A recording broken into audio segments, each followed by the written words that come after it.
Bonjour tout le monde, on est rendu à la page 17 dans notre document de notes de cours. Donc, on va parler aujourd'hui de la différence de potentiel. Différence de potentiel, il y a plusieurs synonymes à ça. Donc, on dit tension, DDP pour différence de potentiel ou voltage. Et le symbole associé à ça, c'est U. Et là, peut-être que je ne l'avais pas dit dans la dernière capsule, là, mais pour l'intensité du courant, le symbole, ce sera I. Donc, I pour l'intensité du courant et U pour la tension. Donc, on va définir qu'est-ce que c'est que l'intensité, que la tension. Donc, on dit que c'est la quantité d'énergie transférée par les électrons entre deux points d'un circuit électrique. L'énergie transférée permet d'effectuer un travail par la composante qui est traversée par le courant. Cette composante transforme alors l'énergie électrique. Donc, ce que ça veut dire, c'est que l'électron ou les électrons qui traversent une composante, donc d'un point à un autre, vont transporter une certaine quantité d'énergie. Et cette énergie-là, on va appeler ça l'énergie électrique, qui est reliée au déplacement des électrons. À partir du moment où elle va traverser où l'électron va traverser la composante, à ce moment-là, la composante, elle va faire une transformation de l'énergie en d'autres types. Donc, si on prend l'exemple d'une ampoule, bien, l'ampoule, quand elle va être traversée par l'électron, bien, l'énergie électrique sera transformée en énergie lumineuse. Peut-être une partie d'énergie thermique aussi si l'ampoule devient chaude. Si on prend un moteur, ben le moteur, quand il va être traversé par l'électron, ben le moteur va se mettre à tourner, donc à faire du mouvement. Donc là, ça va être de l'énergie mécanique, de l'énergie cinétique. Donc, il y a une transformation de l'énergie électrique en d'autres types d'énergie. L'unité de mesure, c'est le volt. Puis le volt, c'est un grand V, un V majuscule. Donc, on dit l'appareil qui sert à mesurer la tension est le voltmètre. Tout dans un mot, voltmètre. Donc, on dit pour mesurer la tension, il faut que le voltmètre touche à deux points du circuit, aux deux bornes, donc de chaque côté de la composante, positive et négative, en même temps. Il faut absolument que le courant continue à circuler dans le circuit. Donc, il faut que les électrons puissent traverser, puis nous, on va venir ajouter notre voltmètre. Là, je fais un V avec mes doigts là, pour voltmètre de chaque côté de la composante pour laquelle je veux tester la tension ou la différence de potentiel ou le voltage, parce que tout ça, c'est des synonymes.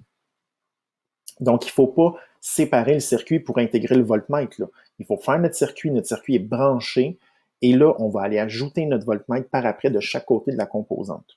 Donc, il faut que le circuit reste fermé, donc c'est écrit ici. Donc, il faut fixer les deux pinces du voltmètre, parce que vous allez voir, vous allez utiliser des pinces pour brancher ça aux bornes en question, dépendamment de la composante qu'on veut tester. Donc, autrement dit, le voltmètre doit être branché en parallèle. Parallèle, pourquoi? C'est parce qu'il va avoir son propre embranchement, il va avoir sa propre boucle une fois qu'il va être intégré. Là, il y a deux exemples de circuits ici. En fait, c'est le même circuit électrique que j'ai mis. Et vous avez le dessin qui est là. Bon, il manque il faudrait compléter ici là, le fil électrique là, qui s'est effacé. Mais c'est le même circuit qui est représenté trois fois de trois façons différentes. Donc, ici, si on veut, on a la source de courant qui se retrouve ici et qui se retrouve là. Donc ça, c'est la même chose. Et si on va juste vérifier le branchement avec la résistance, donc la résistance, c'est ça ici, c'est le petit truc en bois, là, sur le support en bois. Donc la résistance, c'est quoi? C'est ça ici, puis c'est ça ici. Donc, si on regarde le schéma électrique, donc on part du plus, on passe dans notre résistance et on s'en va vers le moins. Donc là, je n'ai pas parlé du voltmètre encore, le voltmètre qui est la petite boîte blanche ici. Là. Si on regarde ici, le courant passe du plus, s'en va dans la résistance et revient vers le moins. Même chose ici, du plus dans la résistance vers le moins. Et là, si je veux mesurer la tension ou le voltage qui passe dans la résistance, bien, je dois utiliser mon voltmètre. Mon voltmètre doit venir se mettre des deux côtés, de chaque côté de ma résistance. Donc, il ne faut pas que je vienne faire un trou dans mon circuit, là, comme j'ai fait avec l'ampèremètre. Il faut que je le laisse comme il est, puis je vais venir ajouter par après le voltmètre. Donc ici, si je prends du jaune, donc mon voltmètre qui est ici, je viens le brancher du côté positif, du côté négatif avec des pinces. Ben, je le fais ici, ça c'est correctement dessiné, donc de chaque côté de la résistance, ou ce que je peux venir faire, c'est que je peux dessiner mon voltmètre de cette façon-là, mais c'est la même chose, c'est aussi bien branché. Donc le voltmètre est branché en parallèle, donc il vient se créer un nouveau chemin pour que les électrons puissent circuler à travers. Et c'est pour ça que si on regarde les symboles du voltmètre, je vais retourner en haut après pour faire la comparaison. Donc le voltmètre, ce qu'on fait, c'est que non seulement on met des fils, mais on y fait faire des espèces d'angles droits pour se rappeler que le voltmètre doit se brancher en parallèle. Donc ici, j'ai marqué V en voleur parce que le voltmètre, ce qu'il vient faire, c'est qu'il vient prendre la donnée puis il sac son camp après. Donc, il vient voler une quantité d'électrons pour juste qu'on puisse prendre la mesure.